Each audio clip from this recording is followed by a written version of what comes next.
How to face a interview. जब इसके बारे में एक यंगस्टर ने पूछा, जब सामान्य बात चल रही थी आम चर्चा, तो उसने बोला कि कल मेरा इंटरव्यू है। तो मैंने उसको पूछा कौन सी पोजीशन के लिए, तो वो थोड़ा कंफ्यूज हो गया। कंफ्यूज होने की वजह ये भी हो सकती है कि मतलब क्या जवाब दें, फिर कोई भाषण सुनने को मिलेगा।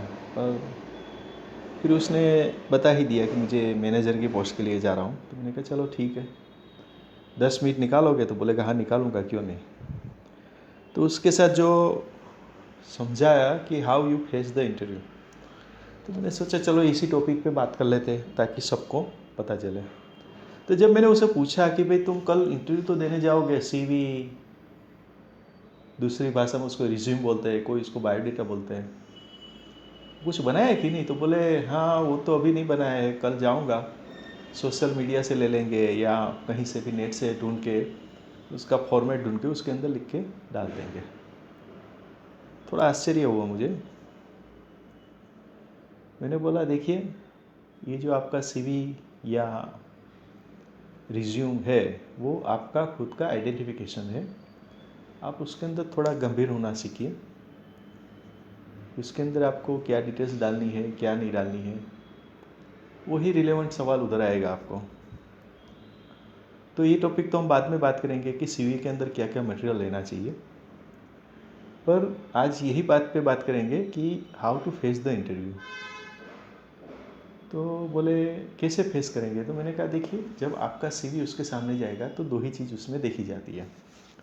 एक देखी जाती है कि भाई आपने सीवी के अंदर क्या लिखा है, रिज्यूम के अंदर आपने क्या लिखा है, और आप जो उसके सामने बैठे हो उसमें कितना डिफ्रेंशिएट है वो देखना चाहते हैं। कई कई बार क्या होता है कि लैक ऑफ द कभी कभी ये होता है कि उसके अंदर प्रेजेंटेशन की खामी होने की वजह से कभी कभी सीवी में थोड़ी गलतियाँ हो जाती है, हम भी मानते हैं। तो उसी टाइम पे इंटरव्यू के अंदर वो जो भी डिफरेंट है वो ढूंढने की जो क्षमता है वो इंटरव्यू में होनी चाहिए और होती भी है। वो लोग ढूंढते हैं कि भाई ये जो हम जिस पोस्ट के लिए या जिस पोजीशन के लिए हम इसको बुला रहे हैं वो पोस्ट के लिए वो कितना कॉम्पिटेंट है। देखिए, मार्केट के अंदर जनरली 3 प्रकार के स्कोप होते हैं, एक टेक्निकल, दूसरा नॉन टेक्निकल और तीसरा है मार्केटिंग। हालांकि कई लोग ऐसा बोलते हैं कि marketing is also part of a non technical, but okay, but हमें यहाँ पे उसको 3 कैटेगरी में डाल देते हैं। तो देखिए आप क्या है, टेक्निकल सेक्टर में है, नॉन टेक्निकल सेक्टर में है या मार्केटिंग में है। अगर आप मार्केटिंग में है तो आपका सीवी और आपका जो प्रेजेंटेशन है यानी फिजिकल, और दोनों में एक खास बात होनी चाहिए। नॉन टेक्निकल में भी ये असर करती है। हाँ, टेक्निकल है तो कई कई बार ये लोग चला लेते हैं कि भाई उसमें प्रैक्टिकल की ज़रूरत है और काम करना होता है, तो उसके अंदर अगर सीवी में थोड़ा बहुत इधर उधर है तो चल जाता है, पर उस टाइम पे वो प्रैक्टिकल पे ज़्यादा ध्यान दे देते हैं। उस टाइम पे उसका लुक्स पे भी ध्यान नहीं देते, क्योंकि उसको टेक्निकल वर्क करना है, तो उसमें ज़्यादातर वो लोग प्रैक्टिकल पे ज़्यादा फोकस करते हैं। तो पहले तो आप अपने आप को कैटेगराइज करिए कि आप टेक्निकल में आते हैं, नॉन टेक्निकल में आते हैं या मार्केटिंग में आते हैं। उसको कैटेगराइज करने के बाद आप कोशिश करिए कि जो आपने सीवी या रिज्यूम दिया है वो और आप दोनों में समानताएं होनी चाहिए। कई कई बार क्या होता है कि किसी से सीवी लिखवा लिया और जाके दिए, नीचे साइन करना भी भूल जाते हैं। तो ये अपने आप में एक दिक्कतें खड़ी होती है कि जब आप साइन करना भी भूल जाते हैं तो उसका वहाँ पे अर्थ बदल जाता है। तो जब आप सीवी जब देते हो तो कम से कम पढ़ तो लीजिए कि आप अंदर क्या लिखा है। तो एक बार भी आप पढ़ लेंगे तो उससे क्या हो जाएगा कि थोड़ा बहुत तो आपको उसके अंदर क्या लिखा है उसके बारे में पता चल जाएगा। और उसके बाद जब उसके सामने बैठते हो तो अभी मुद्दे पे आते हैं कि क्या होता है।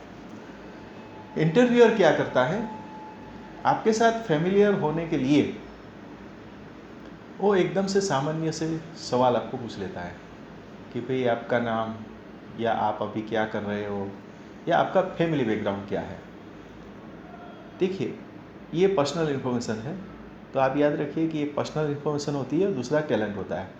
ये दो चीज़ पे इंटरव्यूअर ज़्यादा फोकस करता है। पर्सनल इन्फॉर्मेशन कहाँ तक देनी है और क्या नहीं देनी है वो आपके ऊपर डिपेंड करता है। कब आपको वो टॉपिक को चेंज कर देना है वो आपके ऊपर है।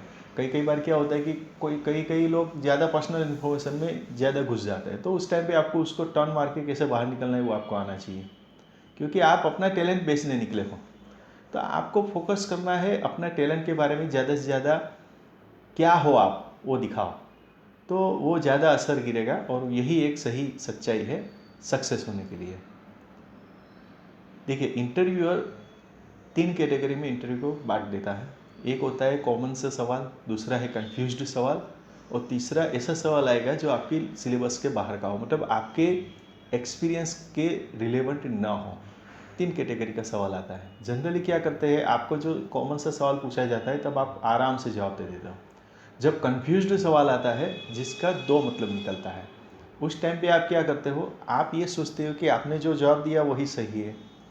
आप उसका उत्तर तलाशिए, उसका पूछने का मतलब सोचिए, क्योंकि वो जब कंफ्यूज्ड सवाल या ट्विस्ट सवाल होगा तो उसका 2 मतलब निकलता होगा। तो आपको क्या करना है कि वो सवाल को जान के वो पूछना क्या चाहता है या वो जानना क्या चाहता है, उसके ऊपर आपको ज़्यादा फोकस करना चाहिए, और उसके इक्विवेलेंट, उसके रिलेवेंट आपको ट्विस्ट जवाब देना चाहिए, जिससे क्या हो जाएगा कि उसको सेटिस्फैक्टरी आंसर मिल जाएगा। तीसरा आएगा बियॉन्ड द कैपेसिटी, या तो बियॉन्ड द इंडेक्सिंग, या तो बियॉन्ड आपका नॉलेज, आपके पास जो नॉलेज नहीं है उसके हिसाब से वो सवाल आएगा।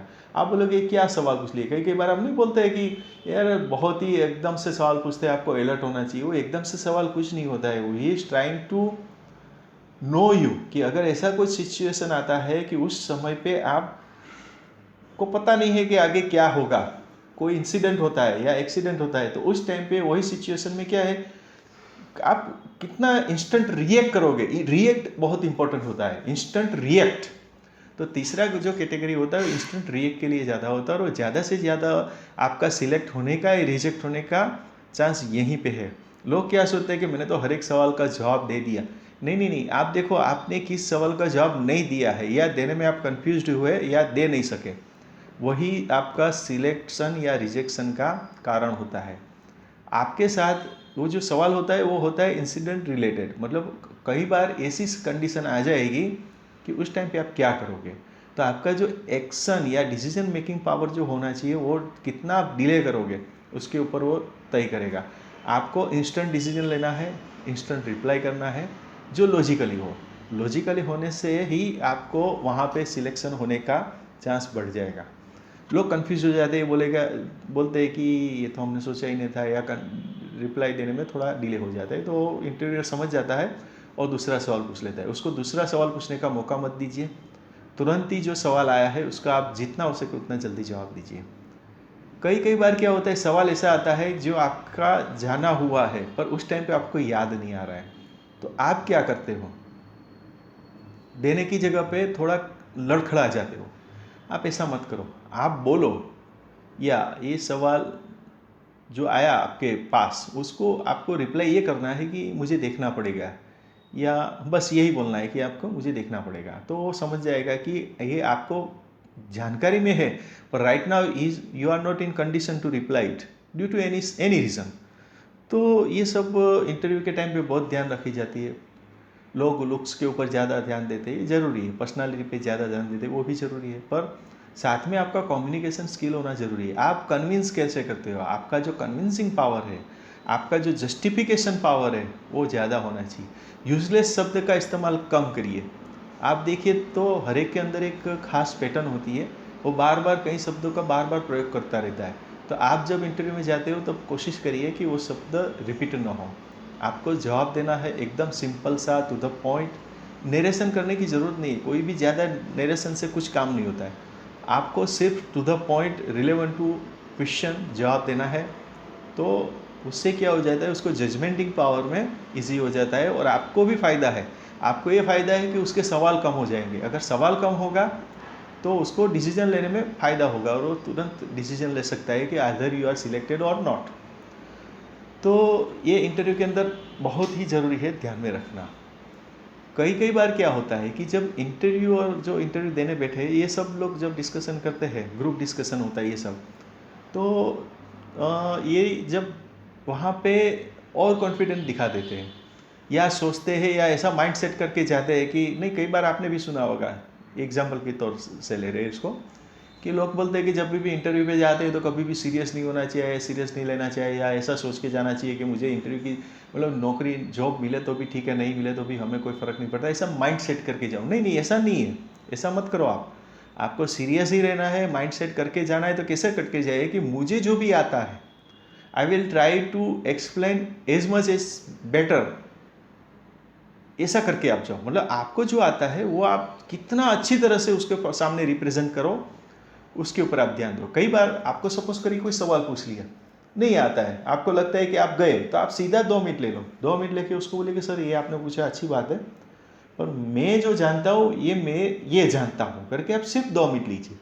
और 2 मिनट लेके आपको जो आता है उसके अंदर सिर्फ 2 मिनट के अंदर उसको इसी अच्छी तरह से समझा दीजिए कि आप इसमें एक्सपर्ट हो या ये आपका टैलेंट है।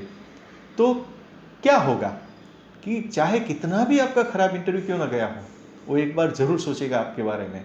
क्योंकि ठीक है, कभी कभी क्या होता है कि वो एक स्ट्रेस होता है, आप वो स्ट्रेस में अगर आ गए या उसने कुछ रॉन्ग सवाल पूछ लिया पहले ही, तो आप हड़बड़ा गए तो फिर आपको आता है तो भी आप नहीं जवाब दे सकते, तो दिक्कत वो हो जाएगी। पर फिर भी आप अपने आप को संभाल लीजिए, चाहे कितना भी इंटरव्यू खराब गया उसके बाद आप अगर चाहे तो उसको रिक्वेस्ट करिए कि मुझे 2 मिनट दीजिए, मुझसे आपसे बात करना है। अगर वो अलाउड करे, जनरली अलाउड कर देते और अलाउड कर दिया, तो आप सिर्फ वही बोलिए कि मैं इस पोस्ट के लिए आया हूँ, मेरा ये टैलेंट है और मुझे ये आता है, बस इतना बोल के आप हल्का हो जाइए मन से और निकल लीजिए। वो बोलेगा ओके फाइन थैंक यू, उसके बाद आप निकल लीजिए। मैं आपको गारंटी देता हूँ कि अगर वो टैलेंट वो उसके सुटेबल पोस्ट के अनुसार होगा, तो चाहे कितना भी खराब इंटरव्यू आपको गया हो फिर भी वो आपको जस्टिफाई करेगा। क्यों? क्योंकि वो ये सोचेगा कि उसका जो सवाल है वो आपके समझ में नहीं आया, पर आपका जो टैलेंट है उसके समझ में आ गया है। तो समझ में किसको आना है? उसको ही आना है जो इंटरव्यू लेने बैठा है। तो अपनी लैंग्वेज में आप उसको समझाए, पर कब? एकदम लास्ट में, बीच में नहीं टोकेंगे आप, बीच में बिल्कुल नहीं टोकेंगे। पहले उसका जो भी इंटरव्यू का है फिर बोलेगा ठीक है लेट यू नो, तब आपको लगता है कि नहीं आप ये कुछ जस्टिफाई नहीं कर सके या कन्विंस नहीं कर सके, तब जाके आपको 2 मिनट लेके बात करके खड़े हो जाना है। तो आशा करता हूँ कि आज का ये टॉपिक आपको अच्छा लगा होगा, और best of luck for your future interview.